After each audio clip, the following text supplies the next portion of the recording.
Good morning, Boker Tov. May it be a good day for Klal Yisrael, a day filled with Besoros Tovos, Yeshuos, Vinechamos. Big thank you to our Parsha series sponsors, Becky and Avi Katz and family, who sponsored in memory of David Grossman. Our learning is Leili Nishmas, Becky's father, David Menachem Manush.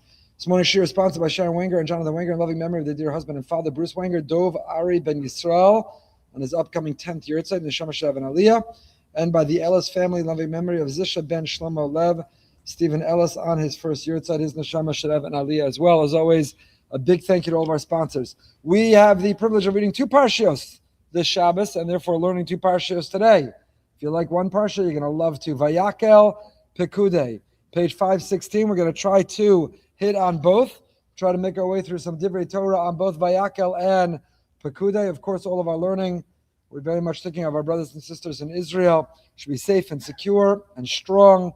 Please God, a sweeping defeat of our enemies and restore a sense of safety to Israel and beyond. Vayakhel Moshe has called us Bnei Yisrael vayamar aleihem. Moshe assembles, he gathers the entire assembly of the children of Israel, and he tells them, these are the things that Hashem commanded. This is what you must do. And then he proceeds, first Shabbos, 6 days do work. Most you must. That a person who does the person who does malacha violates Shabbos, there is a death penalty. It's incredibly severe. And only then do we go on. Accept donations and pledges, and we're going to build a Mishkan. Now, I must tell you, every year we get to Vayakhel-Pekudei, and I wonder, what am I going to say? What is there to say? We've seen this before. Truma Tetzaveh, Vayakhel-Pekudei are almost verbatim the direct repetition of Truma Tetzaveh. Of course, Kisisa is in between, the sin of the golden calf, which is what precipitated the gift of the Mishkan to begin with, but we're repeating it all. And yet, and there's a good reason I feel that and fear that. Because if you look at Rashi, he has so little to say. If you do Shnai Mikra B'Chatargim with Rashi, if you review the Parsha, if you're Mar B'Sedra with Rashi, these are the easiest Parshios. Because Rashi said, check out what I said in Truma Tetzaveh. I'm good. It's basically the same measurements, same materials, same Mishkan, same clothing of the Kohanim. So just check my commentary there. Not much new to add. He does have new, but not much new to add. So you always worry, what are we going to add? And yet, here it is. I'm sure we're going to have a lot I don't get to today because they're always the beauty of Torah. You learn it. When you learn it, when you dig deep into it, when you investigate it, there's such depth, profundity, there's so much, and it's always relevant to today. There's always a message to today. So Vayakhel, let's start with an Eish Tamid. Let's start with a message from Rav Yisrael Meir Druk Shlita and his Eish Tamid. This word Vayakhel means to gather, an assembly, a group. Moshe was told to deliver, to transmit these instructions, both about the Mishkan and about Shabbos, Dafka specifically to the Jewish people, not individually. Don't send out a broadcast list or WhatsApp or a mass email. Gather everyone together, put them in a room. Vayakhel, only when they are together. Now tell them about Shabbos and tell them about Mishkan. Wonders Rav Druk, v'yesh la'ayin. Ma miyuchad dafka b'mitzvos elu shetzrichen liyamer dafka l'fnei kol Yisrael b'yachad.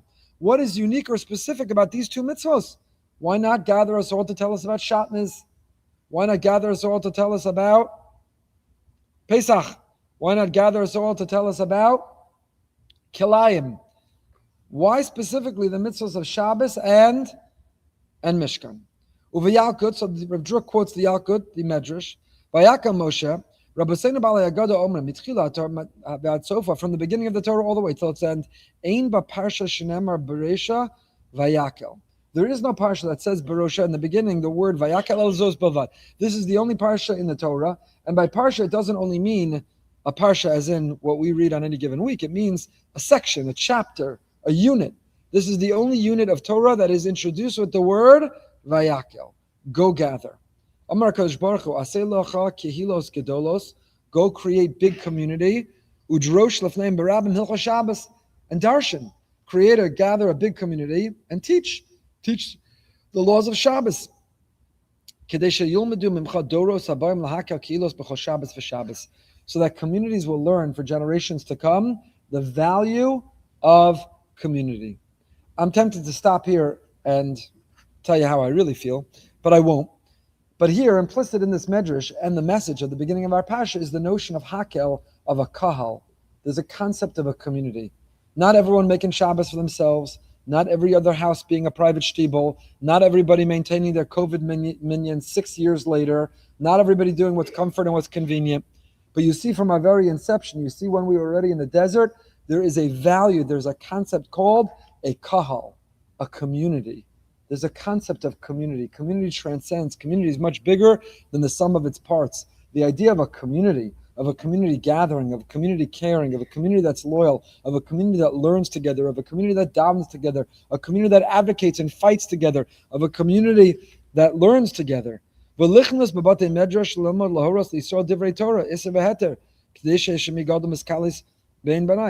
Hashem says, gather. There's a concept, there's a value to community. It's not only about what's comfortable and convenient. Sometimes you got to walk past a few of those comfortable, convenient, fast, killer kiddush, no speech minyanim to get to the community, because community is bigger than ourselves. We rely on community. And the people who worship at the altar of convenience and comfort, it's when they need community, all of a sudden they find the phone number for community. They have a shaila. They need somebody to get a loved one to Israel or out of Israel during a war. They, God forbid, have a loss. They need a connection.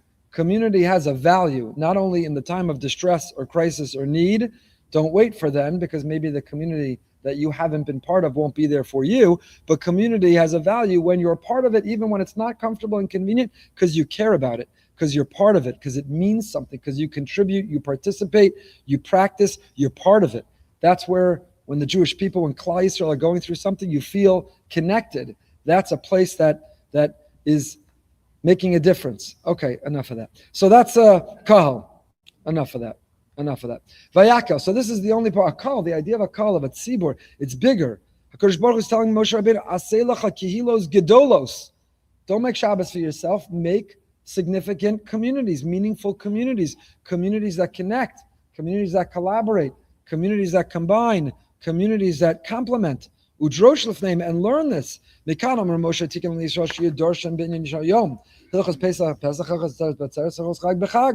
have the idea, for example, of a community Shabbos Hagadol Drasha.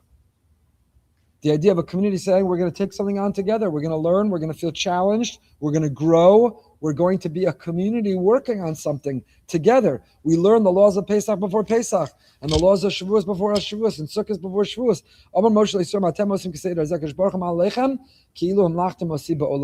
Hashem says, if you make community, if you gather, if you create a people, then I treat it like you coronated me, like you made me your king.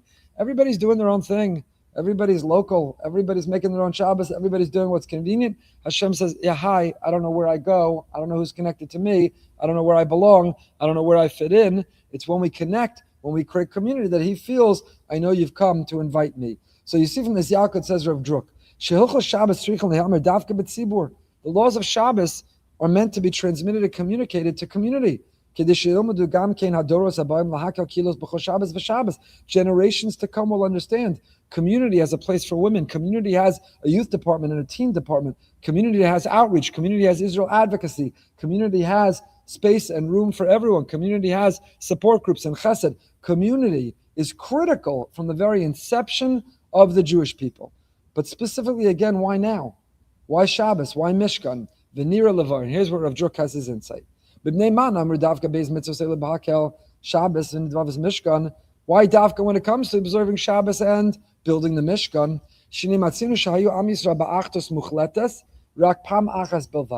We only find the Jewish people experienced this sense of unity, this true cohesiveness, one time. But Maimed Har Sinai, when we stood at the base of Mount Sinai, nobody saw differences. Nobody saw division. Nobody saw different yarmulkes and different parties and different partisanship. Nobody saw differences. We were all united. Maybe different nischos and different minyanim, maybe different attitudes and perspectives, but we were together.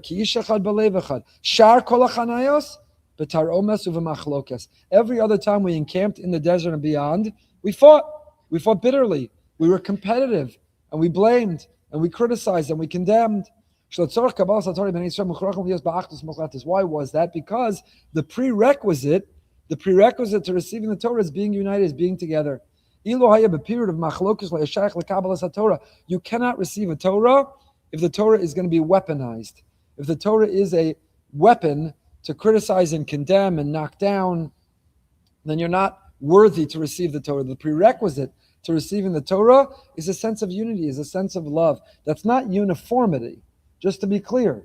The prerequisite to receiving Torah at Har Sinai, Hashem did not demand uniformity. We were still 12 tribes. 12 tribes had significant differences, different emblems, different logos, different encampments, different perspectives, different approaches. Diversity is critical. We don't demand uniformity, but the prerequisite to Torah and to community is unity. And when we worship the golden calf, we lost that sense of unity. Because people broke apart. People started to blame and point fingers and distance. Where does chait come from? The sin, the mistake, the miscalculation comes because there's machlokas, there's tension, there's animosity. When a person feels separate and apart and different than the community, they're not functioning, caring, concerned, committed to community. That's where chait comes from. Why? Where's chait from?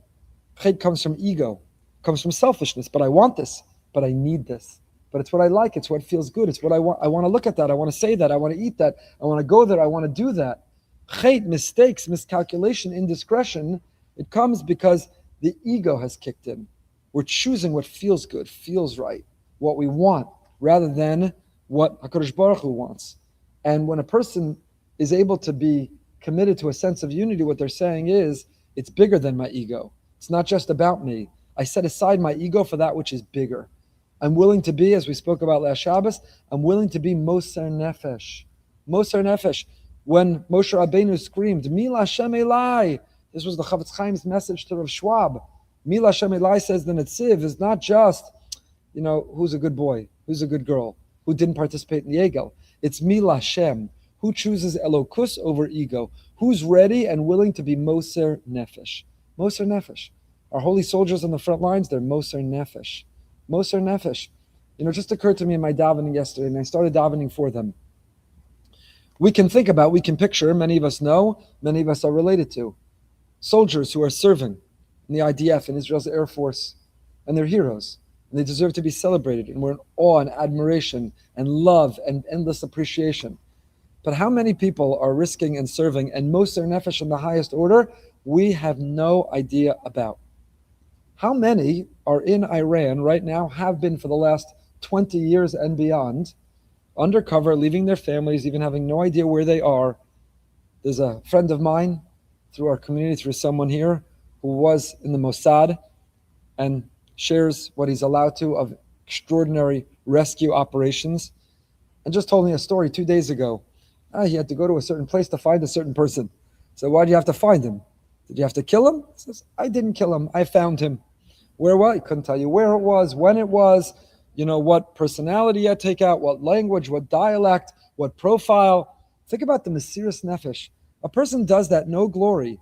There's no glory, there's no fame, there's no spotlight. No one will ever, ever, ever know. Why do you do that? Because you're Moser Nefesh for your people. To protect your people, someone's got to do it, and those are the ones who are willing and ready. And we should all daven every day for them, because they are extraordinary. Extraordinary. People like Eli Cohn, whose body's not even been recovered yet, but left his family, who didn't even know where he was and what he did. Mesiras Nefesh, Moser Nefesh. So chait, when do we make mistakes? It's because we allowed our ego to kick in. But I want, but I need, but I like, but it's good for me, but it feels good. And that comes from Pirud, because when a person feels a sense of unity, the very definition of unity means I'm putting us over me. Unity could be in marriage. I'm putting this marriage, this relationship, you, us, we, over me. And unity can be community. I'm putting community over me, but it's not comfortable to walk past all those places. But community is bigger than me. I'm putting Klal Yisrael over me. I'm willing to be Moser Nefesh. Mesiras nefesh for Klal Yisrael. So when a person, chet comes from pirud, chet comes from ego over elokus, unity comes from elokus over ego. This will be a chapter in the book, ego and elokus. Yeshnam shnei mitzvos hamisugalos ligram la'achdos. So there are two mitzvos that we have, says Rav Druk, that they cultivate a sense of unity. And they are the Mishkan and Shabbos. When it came to the Mishkan, we were all partners. We all contributed. It belonged and it was all of ours. Everybody donated. Everybody collaborated. Everybody partnered. They were all stakeholders and investors. When everyone contributes, it united everyone.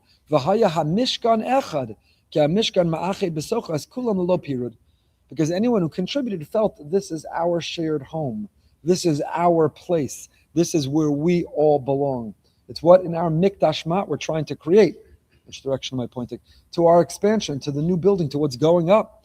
We made a commitment and we followed through that we're not instituting a building fund, but we are looking for 100% participation. Why? For us, true, but more for you. Because Nebuch, what's a person going to feel like when they come and daven and enjoy minyanim, shiurim, learning, chesed, programs, panels, all around the clock? Someone's going to make their simcha and say, I'm just a taker. I have no part in this. I didn't give anything to it. I'm just benefiting. I'm just enjoying, but I didn't even participate. Nebuch, such a person, I feel bad for how a person's going to feel. But for all those who do give, that place is ma'ached. It unites everyone who has a part and says, this is us. This is community. This is our family. This is our people. This is a place that we all belong. So the Mishkan was that place because everyone gave. Because everyone gave. We see that with the Kruvim. We see the Kruvim, the image on top of the Aron that our Parsha describes. They looked at each other. They were united. They were integrated. They collaborated. They partnered. So Mishkan unites people. The second mitzvah that unites people is Shabbos. Shabbos is Siman Achdus Yisrael. Hariosem Eruve Chatzeros V'shitufe Mavuos. Why are you allowed to carry? We only carry because what do we have in our community? A Eruv. Now, I don't want to flex or show off, but it's possible we have the best Eruv. Among the best Eruv in the world, certainly in the country. Our greater Eruv is fantastic, but specifically also because we have a broader Eruv that certainly we are significantly part of and is 100% muhudar. It's a fantastic Eruv. But Montoya Circle has 3.5 canals around it. Because Tel HaMaslaket, the angle of the canal wall counts as a wall, we have 3.5 real walls around Montoya Circle. So even some great rabbis who generally don't rely on Eruvin will carry here because this is 3.5 legit, not imaginary, full walls with a Tzuras HaPesach. So an Eruv, how does an Eruv work? Why are you allowed to carry with an Eruv? If you're only allowed to carry in a private domain, how does the Eruv work? That's exactly how it works. What the Eruv says is, by drawing a boundary and then sharing, Rabbi Rabavsky and I just did the Eruv Chatzeros last Erev Shabbos, 2 Erev Shabbos ago, because we make it over matzah.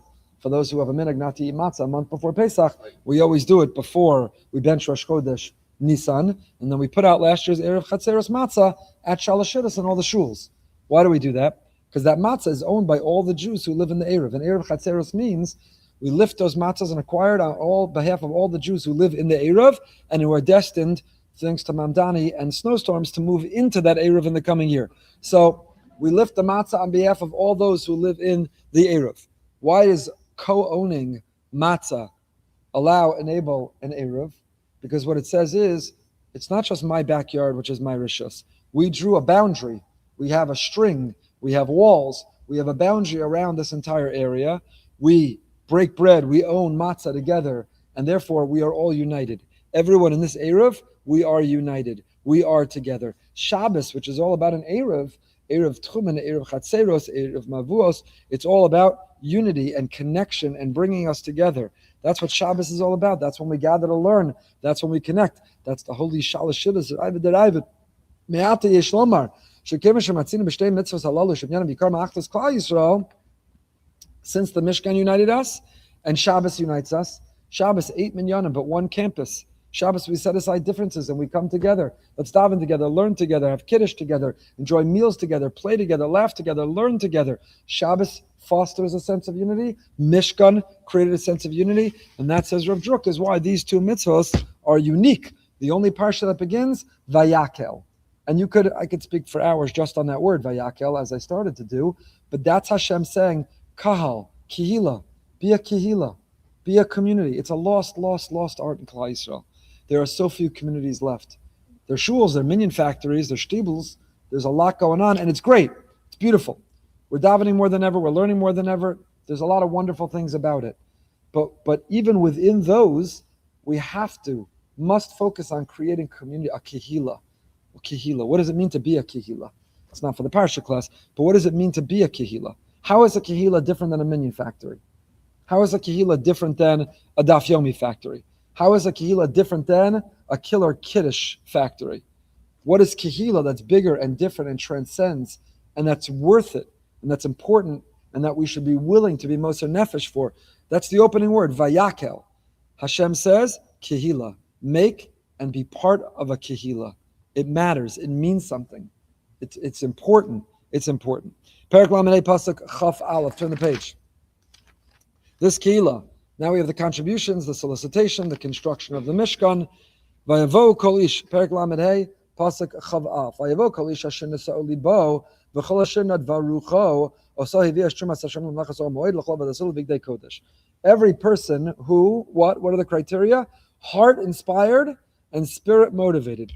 Which of course begs the question, what is the difference between what? Nisa'o libo and nadva rucho. Everyone who's heart motivated and every man who's heart inspired and spirit motivated. What's the difference between heart inspired and spirit motivated? For our campus, I don't care if you have neither of those things, as long as the check clears. Just in case you're curious. But here for the Mishkan, you had to be both Nisa'a Libo and Nadva Rucho. You have to have an inspired heart and a motivated soul. What's the difference? I saw Rosh Shmuel Berenbaum ask that question, but we're not going to get into it today. I want to focus on a different word. The word oso. That word oso in this pasuk is extra. V'chol asher nadva rucho oso heviu es trumas Hashem. Every man whose heart inspired him came, and everyone whose spirit motivated him brought the portion. Oso. That word oso, the pasuk would read and be understood exactly the same without that word. So whenever you have a word that if it weren't here, everything would mean the same, you have to wonder, why is it here? What does the word oso add? This is not my question. It is the question of the Heilige Megid Yosef of Yosef Sorotzkin. L'chora tevas asom yoseres. Kamochen kefal alashon kol. Kol asher nisa'u libo, v'chol asher nidva rucho. What's the difference between the two? But also, why does the word kol need to be repeated? And why have the word oso at all? Ubir, he quotes his father. He says, most campaigns, we were warned about ours, most campaigns have, different people will warn you, different numbers. There is a percentage of the people who pledge who don't pay. So even if you raise, which we haven't yet, 100% of the budget, no, 5%, 20%, we heard from experts, anywhere between 5% and 20% of people who pledged aren't going to pay. Harbe, lomar harbe v'lasos ma'at. Many of the donors, the pledgers, say a lot and do little.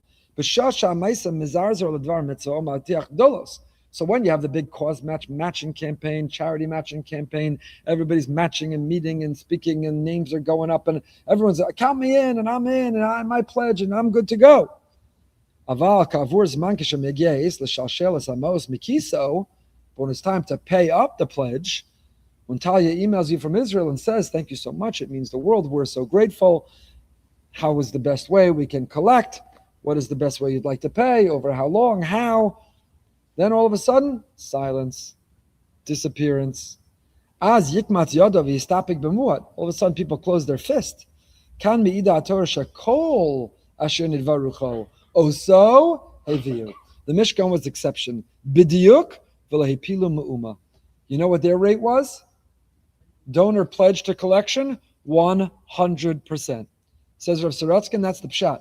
Kol asher nasa'u libo, v'chol asher nidva rucho, oso heviu. Everything everyone pledged, it was all paid up. It all came in. It all came through. It all came through. It all came through. B'diuk. Everyone fulfilled their pledge. Everybody honored their pledge. That's uniqueness number one about this campaign. Uniqueness number one, everybody came through, everybody paid up. We're going to get to uniqueness number two momentarily. But first, Parak Lamed Hey Pasuk Chaf Dalad. Lamed Hey Chaf Dalad. Kol Merim Trumas Kesef Nechoshes Aviu Trumas Hashem. Pasuk says, all who separated a portion of silver or copper brought it as a portion for Hashem. Everyone who separated the wood brought it. I saw a beautiful explanation. The Amaras Torah, the Heilige Rachmis Rivka, quotes a beautiful from the Orech L'chaim, not the Or HaChaim, Orech L'chaim. On these words, Kol Merim Trumas Kesef Unachoshes. Let's translate again. What is the word Kol Merim? What is the word Merim? Leharim means to lift up. Interesting, Art Scroll translates it differently. Look at the Art Scroll. All who separate. It's an open book test, people. Pasuk Chaf Dalan, verse 24. All who separated. All who separated. Am I reading the right pasuk? Yeah, pasuk Chaf Dalan. All came Kol Merim. All who separated. Says the Rachmas Rivka, Harem is bezeh asher kol echem Yisrael sheyesh bo eze maila tzarich laha'alos hamala El Hashem Yisbarach. Whatever gift, talent, skill, blessing, resource you have, the reason we were given it is to lift it in the service of Hashem. That's why the Torah uses the word Kol Merim Trumas Kesef Unachoshes. It doesn't say anyone who donated, anyone who dedicated, anyone who sponsors. It says anyone who lifted. Who lifted? What do you mean lifted? You have to lift it? What are you, like a chassan making a Kabbalah's Kinyan, selling chametz, Kabbalah's Kinyan? What do you mean lifted? Just give it. Again, you can wire it, Venmo, Zelle, carrier pigeon, whatever you want, cash, brown paper bag, however you want, we'll take it. But the pasuk says that's not how you give it. The way to give it is kol merim. You have to lift it. And says the Rachmas Rivka, the image of lifting is whatever gift, talent, blessing, skill, resource you have, elevate it, lift it in the service of Hashem. Acha Amar Rabbeinu, a rabbi said the Medrash Tanchuma, Kavedes Hashem mehonach, al tikra mehoncha ela migroncha. Al tikra Kavedes Hashem mehoncha, serve Hashem from what you have, read it migroncha. If you know how to sing, yeshlo lishtamish b'mayla zul Hashem. There are people with magnificent voices, and they know how to sing beautifully. And you go and you ask them to lead the davening. No, not me. I'm not interested. I don't like. I'm not that good. You're mechutz. If Hashem gave you this talent, this blessing, this skill, who are you to deny it to the community, to the kehilla? You have a skill. You have a talent. You're artistic. You can be a leader. You have charisma. You're an orator. Whatever you can do. Kamochein, whatever you can do. Somebody is humble and modest. The humility and the modesty have to be directed and channeled in the service of Hashem. Don't use the humility and modesty, hide in the corner. Not me, I don't need it. No, the humility and modesty themselves need to be used and channeled and directed in the service of Hashem. Whatever you lift, Trumas Hashem. Lift your skills, talents, blessings, resources. Lift whatever you were given and let it be a truma, let it be a gift to Hashem. Trumas kesef, Trumas kesef. The word kesef means silver. But my favorite song, one of my icebreakers I like to play is to ask people, if you could only listen to one song for the rest of your life, what would the song be? It's an interesting thing to learn about people. If you could only listen to one song the rest of your life, what would the song be? So thank you for asking. My song would be Ka'echsof. Oh, the holy Ka'echsof. Karliner, Ka'echsof. Ka'echsof. Echsof, what is the word? Echsof, kisufin. What does that word mean? Silver? No, kisufin means yearnings. Yearnings. Ka'echsof. My yearnings for you, Hashem. Yearnings. So all my yearnings, everything I want to direct, what I have, my talents, my skills, my blessings, is Trumas Hashem. It is a gift to you. Mikol Merim, to be lifted to and towards you. It's all to you. It's all to you. And this is hinted to in Kesef, Nechoshes, Atzei Shishim. He goes on and describes and plays this out. Thought it was a beautiful insight on those words. Perek Lamed Vav, Pasuk Aleph. Turn the page, next Perek. Lamed Vav Aleph. V'asa b'tzala ve'aliyah v'chol ish chacham leiv asher natzana shem chachma tvuna bahema ladas lasos komalach zavodus hakodesh v'chol asher tziva Hashem. B'tzala should carry out with his second in command Eliyav, every wise-hearted man within whom Hashem endowed wisdom, insight to know what to do, all the work for the labor of the mikdash, everything that Hashem has commanded. This is in the Lavosish. Back to the Lavosish. Says Rav Druk, second Rav Druk of the day. The Medrash Rabbah writes, anyone who is tasked, anyone who is charged, anyone who is involved with the building of the Mishkan, Hashem endowed them, gifted and granted them Chabad, Chachma, Bina, and Das. Chachma, Bina, and Das. If anyone has connections, I'm trying to get Tucker to blame BRS for everything, because we can raise some good money that way. Chabad, lots of people, they raised a lot of money. People walked into the local Chabad and dropped off a check after he blamed them for everything wrong in the world. So Chachma, Bina, we're all Chabad. Baruch Hashem, we all stand with Chabad. And if Chabad's biggest problem is they're trying to build a third temple, God bless. He nailed it. He's 100% correct, at least on that one. Chachma, Bina, and Das. So Chachma, Bina, and Das, of course, the Alter Rebbe, Tanya, we're learning on Wednesday mornings. Chachma, Bina, and Das. So where did the Alter Rebbe get that from? Chachma, Bina, and Das as a motto, a statement, a philosophy. It's from our Parsha, from these Parshios. Anyone involved in the building of the Mishkan was endowed with Chachma, Bina, and Das. Vayasiko Chacham Leiv, v'lo b'vnei Adam, ela afilu b'behema v'chaya. Because the pasuk here says Chachma utvuna bahema. You hear the play of words? The word bahema, what does it mean here? It's spelled bahema, means in them.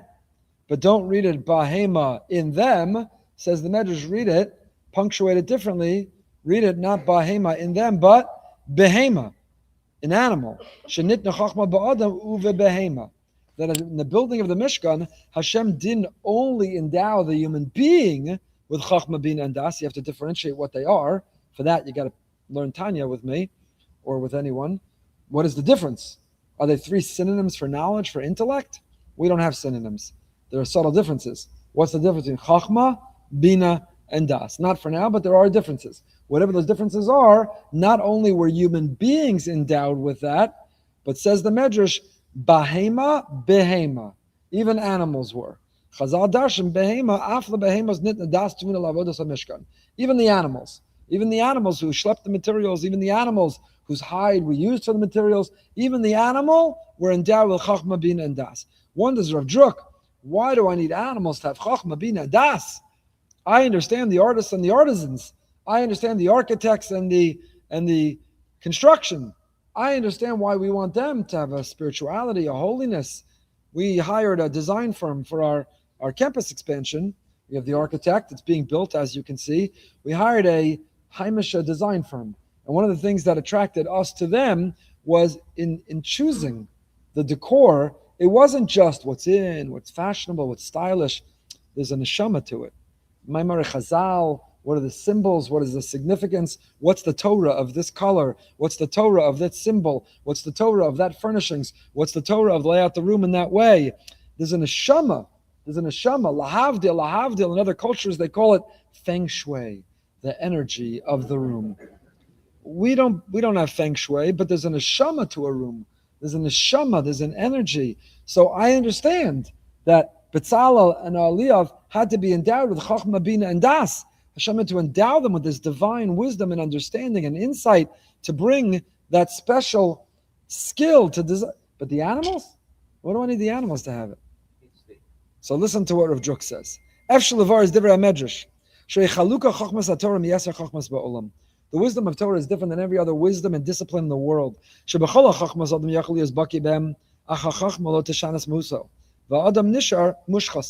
Every other discipline and wisdom, you can be an expert in it and remain entirely unchanged by it.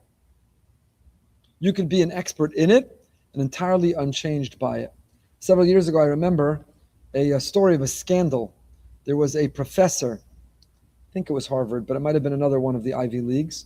He was a senior professor of ethics who was discovered was living the most unethical, inappropriate lifestyle. In other disciplines, a person could be the world expert, and it doesn't impact or transform the person, their character. Yodea das Elyon, that Bilam Arasha, the wicked Bilam, was described as knowing God. Ach mitzad sheni, he was mushchas and matua biyos and midas gruos, but nevertheless he lived the lowest level. Ayin ra, ruach gavoa, nefesh achava. He had an inappropriate relationship with his donkey. Torah, on the other hand, a person who really learns Torah, a person who taps into the depths of Torah, authentic Torah, Torah transforms. That's how you know. Is it Torah? Is the person learning Torah as the word of Hashem, or was the person learning Torah as just another discipline? How do you know? Because did it change them? Is the person different as a result? Says Rav Druk, that's the pshat. Don't read it ba'hema in them, read it bihema, that even the animal was endowed with chachma, bin, and das. Vasepes, that an animal would have chachma, bin, and das, says Rav Druk, shachachma satorah meshana afes hachelak habahami sheba'adam. Torah changes the animal instinct in us. It's not that Hashem gave chachma, bin, and das to animals, the cow and the dog and the cat and the hamster. It's that Hashem gave chachma, bin, and das to the animal instinct, to the animal impulse, to the animal in us. This too is Tanya, that every person is made up of two parts. There's the animal impulse, the animal instinct, the animal identity, that which we have in common with animals, and then we have our godly soul, the chelek alakami ma'am mamish, the godly soul, the godly spirit, godly part of who we are. So Torah doesn't only talk to the godly part of who we are. Part of the philosophy of Tanya, we've just been learning about klipas noga, and the intent that we give it, we transform it, how you could take that which is neutral, eating, sleeping, and when we endow it with meaning and purpose, we elevate it and we transform it. So the animal act of eating can be either an animal indulgence, or you can train and elevate the animal. We've discussed in Tanya, this is very different. Tanya is very different than Seder Ramchal. Others believe that our mission, our job, is to slaughter the animal in us. There's an animal. We want to eat like a pig and keep our room like a pigsty and act like an animal. The animal in us, that's impulse, that's compulsive behavior. The animal in us, we're going to talk about it, Shabbos HaGadol. Freeing ourselves from modern addictions, our topic for Shabbos HaGadol, our own Yetzias Mitzrayim, because there are challenges. Not only gambling and alcohol and watching the wrong images, but technology is a huge addiction that we may not admit it or be in help for it, but most of us need work from. So there's the animal in us. So the Ramchal and others say our job, our goal, we're trying to slaughter the animal. We want to be the godly soul, the godly spirit, no animal. Came along the Balatanya and he said, what are you doing? The animal serves you, but you've got to train the animal. The animal has to be on a leash. The animal you need to plow. The animal you need to schlep. The animal serves us. Don't get rid of it. Don't shecht it. Don't purge it. Train it and elevate it. And that, says Rav Druk, maybe, he doesn't invoke the Tanya, but maybe that's the idea. Chachma, Bina, and Das was behema, even in the animal, doesn't mean the animal like in the zoo. It means the animal in us. The Torah has the ability to train, to transform even the animal in us. Okay. Perek Lamed Ches, Pasuk Ches. Wow, we're skipping. How did I just skip? Sorry, Lamed Vav Zayin. Lamed Vav Zayin, before we go to that. I told you there was one unusual feature of the Mishkan so far.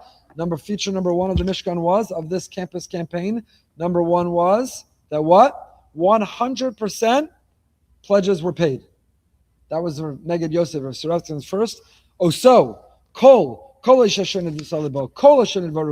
Oso, every person who pledged, every person who promised, every vow was fulfilled and was paid. And now we have another. Says Rav Druk. Dayam. Is this not Rav Druk? Sorry. Oh, Dayam. That everything was paid. Vayitzav Moshe. Vayaviru kol b'machaneh lemor ish v'ish asher asur od malach l'trumas hakodesh. Here is the second unique about the Mishkan. Moshe commands everybody. Look at what he says. Again, Perek Lamed Vav, Pasuk Zayin. Moshe commands. His voice went out in the camp. Ish v'isha al yasu od malach l'trumas hakodesh. Stop the campaign. No more donations. Why? Vayakhel me'avi v'hamalacha isa dayam l'chol hamalacha la'asososa hoser. Because, very unusual, the work had been enough, there was extra. They finished the campaign, not only did they collect enough, there was extra. There was extra. Why would Moshe specifically announce, no more donations? We're not accepting. We shut down the website, close the bank account, no more donations. And would it be so bad to have an endowment? My finance committee would say, would it be so bad to have an endowment? Would it kill you for the shul to have a little extra, a little surplus, a little rainy day fund, a little endowment? The Rebbe, by the way, didn't hold of endowments. The Lubavitcher Rebbe Zatzal was against endowments. He felt if Klal Yisrael has money, there are important things to spend it on now. Don't put it away for an endowment. Interesting. But why not put away for a rainy day? Maybe there's going to be a leaky roof in the Mishkan. Maybe the Mishkan air conditioning is going to be on the fritz. Maybe the kehilla are going to get worn out. Why can't we have a little extra? What's the downside of accepting a little bit more? Why this unprecedented and unreplicated shutting down no more donations? So the Meshech Chochmah gives a technical answer. Meshech Chochmah says halachically it would create a conundrum. Why? Because whatever was donated would have a sacred status, but the surplus wasn't necessary. So what do you do with the funds, or the, in this case, the commodities that were donated that are going to have a sacred status, but you can't use them? It's a whole halachic problem. That's the Meshech Chochmah's approach. Rav Menachem ben Zion Zaks, I'm fond of quoting the Menachem Zion. He has another answer, and he says the following. I thought this was a fantastic insight. We usually think of a donation as easing the burden on others. If you give a donation, you provided relief. Donate to Tomchei Shabbos, you gave relief. Mos Chitim, as always, a lot of people need a lot of help for Pesach. The more that you give, the more relief you're going to give others. And in those cases, there's no end to the donation, because there's always people who are going to need more relief. But in the case of the Mishkan, the surplus didn't ease the burden, the surplus added to it. How's that? Why would a surplus add to the burden instead of easing it? Listen to this insight of the Menachem Zion. Who was responsible for schlepping all the materials? Who was responsible for going place to place and carrying the Mishkan, its kelim, assembling, disassembling, transporting the utensils, the goods, the commodities? The Levium. If you allowed people to donate even 1 ounce more than what was necessary, you just increased the burden of the Levium to schlep it, to carry it. Says Rav Menachem ben Zion Zaks, Moshe Rabbeinu was concerned with showing loyalty and sensitivity to the Levium. Don't give more than what's necessary, because you have added to their burden instead of easing it. Now they have more to schlep, and we don't do that. That's answer number 2. That is what Rav Menachem ben Zion Zaks says. Malbim. Malbim comes from a different angle. Rashi tells us numerous times the Mishkan was an atonement for Chet Egel. If infidelity towards Hashem alienated us from Him, then building Him a home and feeling we were in His presence brought us closer. Now, the greatest repair to the damage from enthusiastic donations to the Egel was even greater, more enthusiastic donations to the Mishkan. What was the root of the mistake of the Chet Egel? We spoke about this previously, says the Malbim. The problem was that we volunteered a ritual and a practice that was not commanded of us. The Chet Egel didn't come from above. Hashem didn't dictate it. We decided it on our own. And we're not entitled. We're not allowed. So, says the Malbim, giving beyond what God asked, once again puts us ahead of Him. Why are you giving more? Hashem says this is all you need to give. That capacity to have a boundary, the capacity to stop, that capacity to say no, the capacity to listen to His rules, even when they don't make sense to us, is the antidote and the atonement for the Chet Egel. As I zak the Malbim. So we saw the Meshech Chochmah says, halachic conundrum, halachic technicality, that surplus would have a sacred status, you wouldn't know what to do with it, don't give more. Rav Menachem ben Zion Zaks said, normally when you give, you ease a burden. In this case, giving adds to the Levium's burden, so stop giving when we have what we need. Says the Malbim, why was it important to stop? Because the Chet Egel was doing it our way, not Hashem's way. So Hashem says, I'm going to tell you to stop even when it makes sense to you to keep going, and that you now, if you want to atone for your mistake, repair for the mistake, it'll be by showing that you're ready to do it my way, even when it doesn't make sense to you. But I want to give a 4th answer. And this, Brother Ben, is maybe an original thought. This is a 4th answer. This is my original suggestion.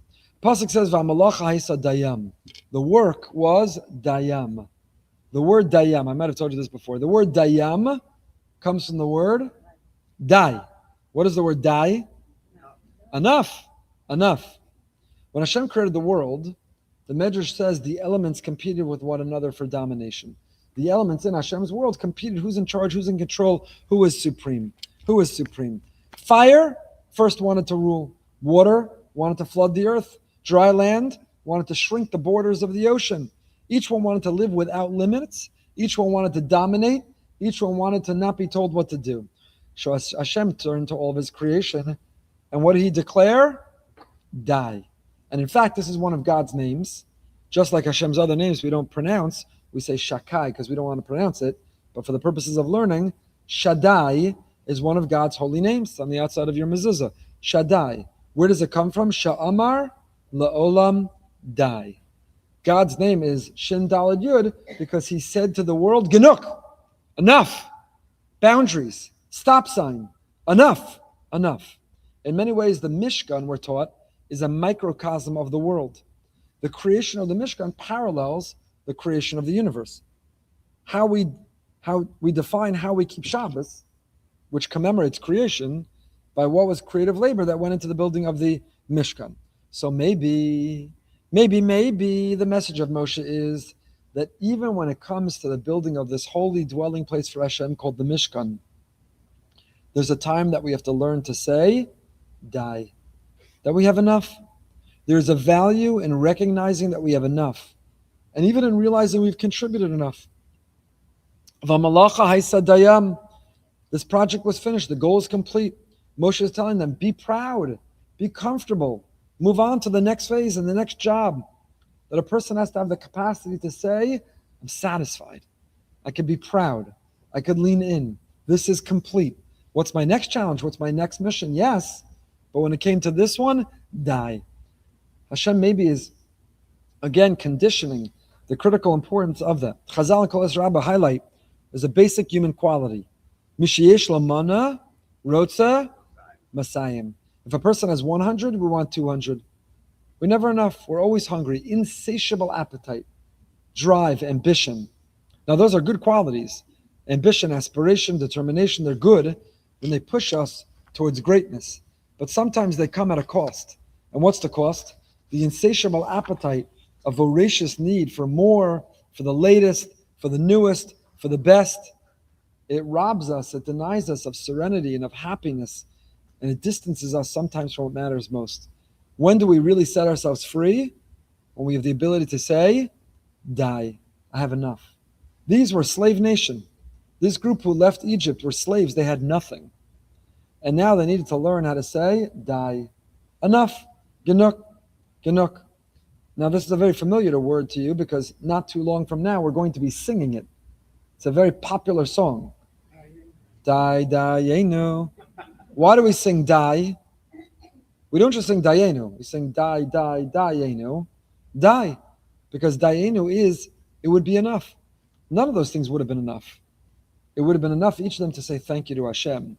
Dayenu, die, would have been enough to say thank you to Hashem. So living with limits and finding happiness within what we have and maintaining that capacity to say dayenu, it's enough, is liberating, it's empowering, it's enriching. It's Hashem, Sha'amar la'olamo dai, who told his world, die. We sing dayenu, that's freedom, the ability to say die, and that's what Moshe Rabbeinu is teaching. Even this incredibly noble project, even this mission of building this Mishkan, Hamlacha haisa dayam, die.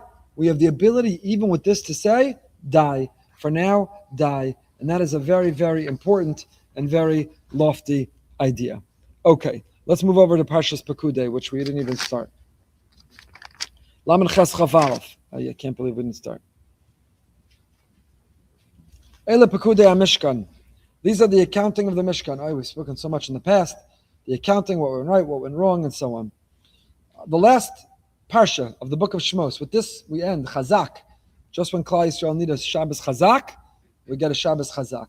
And Mirz Hashem, by this Shabbos, when we all scream Chazak, Chazak, V'nis Chazek, it should be because the war is over. We won safety and security and lots of flights for people to go wherever they need to. Chazak, Chazak. So it begins with a summary of the critical components of the Mishkan and includes an accounting of the donations and it lists the materials. But first, beforehand, the Torah tells us, more importantly, the people who made it happen. And we just saw it in Vayakhel. Torah over and over again acknowledges the craftsmen, the artisans, the builders, the architects, and it credits most Betzalel, ben Uri ben Hur, this young man, and his second in command, Ahliav. And each time they're called Chachmei Lev. Chachmei Lev. By focusing not only on the plans and the measurements and the dimensions and the materials and the mechanics, but also on the people, on their character, on their sincerity, on their authenticity, the Torah is communicating a critical message. It's not only important what we do, but who we are and what we bring to what we do. Right? Because the Torah doesn't just talk about build this, here are the measurements, here are the dimensions, here are the materials. The Torah talks about the intent and the kavana of the people who do it. What is our consciousness? What's our motivation? What is the mindfulness? Every action, every experience, all that we do is made up of the physical component, but there's a pnimius. There's a pnimius. There's a pnimius. What is the kavana? What is the depth? What's in our heart? What are we bringing of ourselves to it? Not just the act, but what else are we adding to it? So therefore the Sforno describes, listen to the Sforno, the gold and silver that fashioned the kehilla of the Mishkan was all different, categorically different than any other gold and silver in the universe. It was imbued with and transformed by the intent of the people who gave it. Listen to the Sforno. Kol echad mechalkei ha-Mishkan haksuvim lamala, heim osam ha-pekudim shenemar aleim, uv'shemos tifkedu es kli ha-mishmeres b'shem biyad itamar, masam biyad itamar. V'zeh ki kol echad mehem ha'iroy lios nechshav likar b'shem b'asher hu zeh ha-prati. Lo bilvad b'asher hu mizeh ha-min, v'kol shekein, shetzedek zeh al kol echad miklei ha-kodesh, asher b'masa b'nei kahas. You didn't only refer to it by name of the category it belonged to. You didn't just call it fork, but you had a name for each fork. This fork is Ruvain, this fork is Shimon. You named every utensil, every item individually. That which is done with pure intent, with holy purpose and mission, with mindfulness and meaning, has nitzchios to it. When we just do things generically, then they wear out, then they disappear. But when we imbue something with intent and purpose and pnimius, then it achieves nitzchios. Then it's something which is enduring, and then it's something which lasts.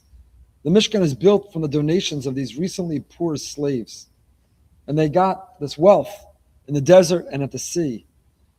It was assembled not from those materials and goods, but from the Mada's jewelry and the used clothing and the sheets that the generation could scramble together. And the Sforno says that the Beis HaMikdash, which was built, look at the contrast. The Beis HaMikdash was built by hired laborers from Tzor. We outsourced the building of the Beis HaMikdash. And they had no connection to what they were building. They were just a construction crew. So that Beis HaMikdash was destroyed, all of it. The inferiority of the building is evident from the fact that the building itself, Chazal tell us, regularly needed renovation and repair. Second Beis HaMikdash was built by Koresh. He hired pagans, and it too was destroyed and lost. The Mishkan was built by people who had Chachmas Lev. Every donation came from their heart, their intent, their consciousness, their kavana. And therefore it's nitzchi. It was forever. The kelim of the Mishkan never fell into enemy hands. They were never destroyed. Sforno says the original kelim are going to resurface. With Tchias HaMesim, not only when Mashiach comes, we'll have a Beis HaMikdash, and the kelim in it will be from the original Mishkan. Because the things that are built with Chachmas Lev, when it comes from the heart, with that kavana, with that intent, with that pnimius, then it's forever. Sforno learns this from the words Atzei Shitim Omdim. The word Omdim is taken to mean they will endure indefinitely. Atzei Shitim Omdim. What's done with Chachmas Lev is nitzchias, is forever, is forever. Netzach Yisrael lo yishaker. The enduring legacy, the future, the destiny of the Jewish people, it is immutable. It is undeniable. It is something which is forever. It is forever, which is not this Parsha Shir, which is over any minute, and I have to decide what else we're still going to get in here. Okay. Let's go to Vayavarach Osam, Perek Lametes Pasuk Mem Gimel. When Moshe finishes, and then we review now the first half of Pekudei, is reviewing all the big day kahuna. And then it brings us to completion, the summation, the end of Sefer Shmos is everything about the Mishkan and Moshe Rabbeinu's supervision of it. Perek Lametes Pasuk Mem Gimel, top of it, 536. Vayarkop Moshe Esko Amlacha V'nei Asu Aso Kasher Tziva Hashem Ken Asu Vayevarach Osam Moshe. Moshe, who by the way was not involved, Moshe lifted, he erected the Mishkan, but he was not involved in the collection of the Mishkan and the building of the Mishkan. So Pasuk says Moshe saw the whole work, and behold, they did exactly like Hashem commanded. Vayevarach Osam Moshe, and Moshe now gives a bracha. Moshe gives a bracha. Moshe gives a bracha. What's the bracha that Moshe gives? Rashi tells us. What's this bracha? Amar lahem, Yehi ratzon shetishra shchina b'masa yedechem. May it be Hashem's will, Yehi ratzon, shetishra shchina, that the divine will dwell on the creation of your hands. V'yinam Hashem Elokeinu aleinu. This is one of the kapitelach of Tehillim that Moshe Rabbeinu, Tefillah LaMoshe, we have kapitelach Tefillah LaMoshe that Moshe wrote. This is one of the paragraphs of Tehillim that Moshe himself wrote, because you see the reference here to V'yinam Hashem Elokeinu aleinu. Yehi ratzon. Yehi ratzon. Says the Rachmas Rivka. Mevar Shemasha Amar Moshe Tishra Shechina B'Masa Yidechem Eina Kavana Al Maisa HaMishkan Bilvad. This bracha that Moshe was given, Moshe says, okay, it's the opening of the Mishkan. We're done. We're finished. We've built it. We raised all the money. We got all the materials. We put it together. We've built it. It's the day to give it a bracha. Got to give it a bracha. Moshe Rabbeinu, Yehi ratzon. What is he giving the bracha to? Just the Mishkan? Eina Kavana Al Maisa Mishkan Bilvad. Ela af gam ashar masa yedehem iske maser matan bekulam tishra shchina ki aidei sheifrishim mamonam nidav al Hashem yisbarach l'tzorach melachas hamishkan nimshach mizeh kedusha gam ashar masa yedehem shetishra aleihem hashchina. Says Moshe, not only should the Shechina Yehi ratzon, not only should the Mishkan be blessed, but all the rest of your endeavors and your efforts, all the rest of your material possessions should be blessed. Because you separated and you donated and you gave properly, you revealed that you get it why you have these things.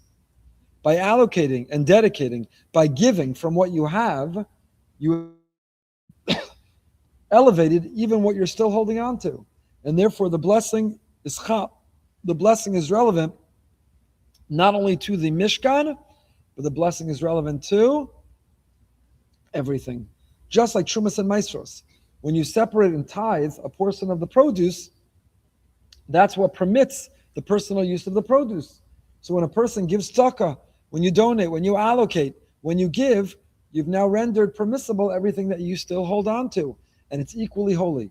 Part of what you have is meant to be used in holy work for others, and part of what you have is for you to elevate in your own life. And so the bracha of Moshe applies not only to the Mishkan, but also to everything else that they had, as I says the Rachmas Rivka. We have time for one last one, even though there are so many more.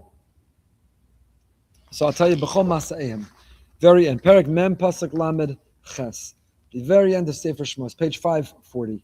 Last pasuk in Sefer Shmos. Ki anan Hashem ala Mishkan yomam ve'eshti alayla bo lehinei kol beis Yisrael b'chol Masa'ehim chazak chazak v'nischazek. The cloud of Hashem would be on the tabernacle day, fire would be on it at night, before the eyes of all the house of Israel, throughout their journeys. Wonders the great Ger Rosh Hashiva, the great Rav Shaul Alter. Wonders the Ger Rosh Hashiva. Pasuk says that the cloud would be on it, on the Mishkan during the days, and the fire would be on it at night, before all the eyes, in all of your travels. Rashi asks, why the Pasuk specifies that the cloud was there during all their travels? After all, the cloud over the Mishkan was also there, not only in their travels, it was also there in their encampments. So why does the pasuk ask Rashi, why does it only say during their travels? So Rashi says that their entire sojourn in the wilderness is referred to as their travels, because every encampment was just a way station on their journey. So even the encampment is considered a travel. It's a beautiful Rashi. In other words, even where we are when we stop is part of our journey. Part of our journey. You are where you're meant to be. We speak about in the Amunah Shir every week. We are where we're meant to be. A Yid, a Jew, is never stuck. Now, far be it from me, with tremendous sympathy for the people who are meant to be and trying to be elsewhere from where they are, both those trying to get back to Israel, because Israel is the only country in the world that it's considered a rescue flight to bring people back into the war zone. I haven't heard of anyone trying to get back into Ukraine. Only Israel's it's considered a rescue to try to get back in. But there are people there who are trying to get back, like Lee, and others who are trying to get back and unable and haven't been assigned a new flight. And we shouldn't use the word stuck, because a Jew is never stuck. A Jew is never stuck. And even if the airline, and even if it's difficult and complicated, and I don't mean to minimize, it's overwhelming, and it's filled with anxiety, and there's nothing worse than living with suffix doubt, having no clue or idea when you'll be reunited with your family. Not minimizing. Complicated, very difficult, but not stuck. Because a Jew is never stuck.